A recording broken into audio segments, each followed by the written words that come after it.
সালামু আলাইকুম ইটুবাসী, আশা করি সবাই ভালো আছেন। আমি আলহামদুলিল্লাহ ভালো আছি। তো অনেকেই টন কিপার ওয়ালেটে আপনাদের ক্যারি টোকেনটাকে হোল্ড করে রেখেছেন। তো আপনারা হয়তো বা চাচ্ছেন যে আপনাদের এই ক্যারি টোকেনটাকে টন কিপারে টন কয়েনে কনভার্ট করতে, কিন্তু পাচ্ছেন না। তো আজকে আমি দেখাবো কিভাবে আপনি টন কিপারে আপনাদের ক্যারি টোকেনটাকে টনে কনভার্ট করবেন। আসলে এগুলো সব প্রসেস একই, খালি ব্যালেন্সটা আলাদা অথবা টোকেনটাকে আলাদা, কিন্তু প্রসেসিং কিন্তু সব সেম। তো আমরা যদি টনকিপার ওয়ালেটে ঢুকি দেখবেন, দেখতেই পাচ্ছেন আমার কাছে কিন্তু ক্যাটি টোকেনটা আছে। তো আমার কাছে 2.56 ক্যাটি টোকেন আছে, এটাকে আমরা টন কয়েনে কনভার্ট করব।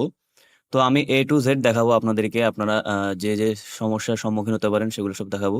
তো আমরা যদি এখন সোয়াইপে ক্লিক করি, তো সোয়াইপে ক্লিক করলে দেখতে পাচ্ছেন যে এখানে একটা ইন্টারফেস আসছে। তো এখানে বলে রাখি যে আমরা যেটাকে কনভার্ট করব সেটাকে উপরে রাখবো, আর যেটাতে কনভার্ট করব সেটাকে নিচে রাখবো। যেমন আমি ক্যারি টোকেনটাকে কনভার্ট করব টন কয়েনে, সো ক্যারিটাকে উপরে রাখবো আর টন কয়েনটাকে নিচে রাখবো। তো দেখতেই পাচ্ছেন আমার কাছে আছে 2.56 ক্যাটি, আর আমার কাছে ব্যালেন্স আছে 0.17 টন। তো আমি পুরো ক্যারিটাকেই কনভার্ট করতে চাচ্ছি। তো ম্যাক্সে ক্লিক করে দেবো। ম্যাক্সে ক্লিক করার পর দেখতেই পাচ্ছেন আমার কাছে শো করছে আমার ব্যালেন্স অনুযায়ী কত টন পাবো আমি। তো 0.24 টন পাবো। তো আমরা যদি এখন কন্টিনিউ ক্লিক করি, তো কন্টিনিউ ক্লিক করার পরে দেখবেন এরকম একটা ইন্টারফেস আসবে। তো ওখানে আমাদেরকে কনফার্মেশন চাবে। তো কনফার্মে ক্লিক করলে আপনারা দেখতে পারবেন যে ইনসাফিসিয়েন্ট ফান্ড দেখাবে, কারণ আমার টনকিপার ওয়ালেটে মিনিমাম 0.19 টন থাকা লাগবে। যদিও পুরোটা কিন্তু লাগবে না, কিন্তু তাদের ক্রাইটেরিয়া হচ্ছে যে আমার কাছে 0.19 টন থাকা লাগবে মিনিমাম অ্যাট লিস্ট। তো আমি এখন সেই টনটা তাদের ক্রাইটেরিয়া ফিল আপ করে আবার প্রবেশ করব। তো আমি তাদের ক্রাইটেরিয়া ফিল আপ করে আবার প্রবেশ করলাম। তো আমি আবারও কন্টিনিউ ক্লিক করে দেবো। তো কন্টিনিউ ক্লিক করে দিই। কন্টিনিউ ক্লিক করার পর আবার সেম সেই ইন্টারফেস আসবে। তো আমার কাছে কনফার্মেশন চাবে।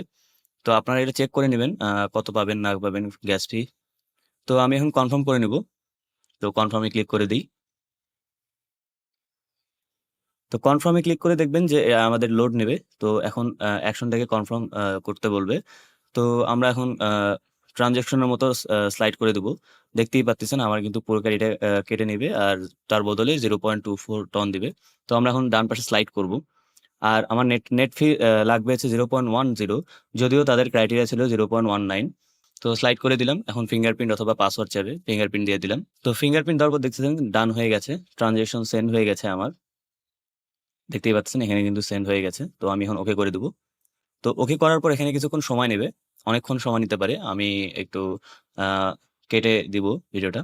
তো দেখতেই পাচ্ছেন আমার কিন্তু এখন ক্যাটির এখানে জিরো ব্যালেন্স দেখাচ্ছে। আর আহ, আমার যে টনটা আগে ছিল ওটাও কিন্তু এখন দেখাচ্ছে না, যে এখন দেখাচ্ছে 0.06 টন। তো আমরা এখন আবার হোমে যাব। হোমে যেটা রিফ্রেশ দিয়ে দেখতে পাচ্ছেন আমার কিন্তু কোনো ক্যারি নেই, ক্যাটিটা কেটে নিয়েছে। আর টনটা দেখতেই পাচ্ছেন, টনটা কিন্তু কনভার্ট হয়ে গেছে, ডলার দেখাচ্ছে 2.07, আর টন কয়েনে আছে হচ্ছে 0.35। তো আমরা যদি হিস্ট্রিতে যাই, হিস্ট্রিতে দেখতে পারবেন যে আমার কিন্তু সোয়াইপের এখানে এখনো লোড নিচ্ছে। তো সোয়াইপের এখানে দেখতেই পাচ্ছেন যে 0.24 আমি সোয়াইপ করছি ক্যারিটাকে টনে। তো এই ছিল ভিডিও, আশা করি বুঝতে পারছেন। তো এভাবেই কনভার্ট করতে হয়। এটা কিন্তু ইউএসডির ক্ষেত্রেও প্রযোজ্য। আপনাদের যদি ইউএসডি পড়ে থাকে তাও আপনারা টন টন কয়েনে কনভার্ট করতে পারেন। সেম ক্রাইটেরিয়া, সেম তাদের নিয়ম। তো আশা করি বুঝতে পারছেন। আর যদি কোনো সমস্যা হয় বুঝতে, তাহলে কমেন্ট করে জানাবেন। ভিডিওটা ভালো লাগলে লাইক করবেন, আমার সাথে জুড়ে থাকতে সাবস্ক্রাইব করবেন পরবর্তী ভিডিও এবং আপডেট পাওয়ার জন্য। তো আমার জন্য দোয়া করবেন। আপনারা সুস্থ থাকবেন। আল্লাহ হাফেজ। পরবর্তী ভিডিওতে দেখা হবে। আসসালামু আলাইকুম।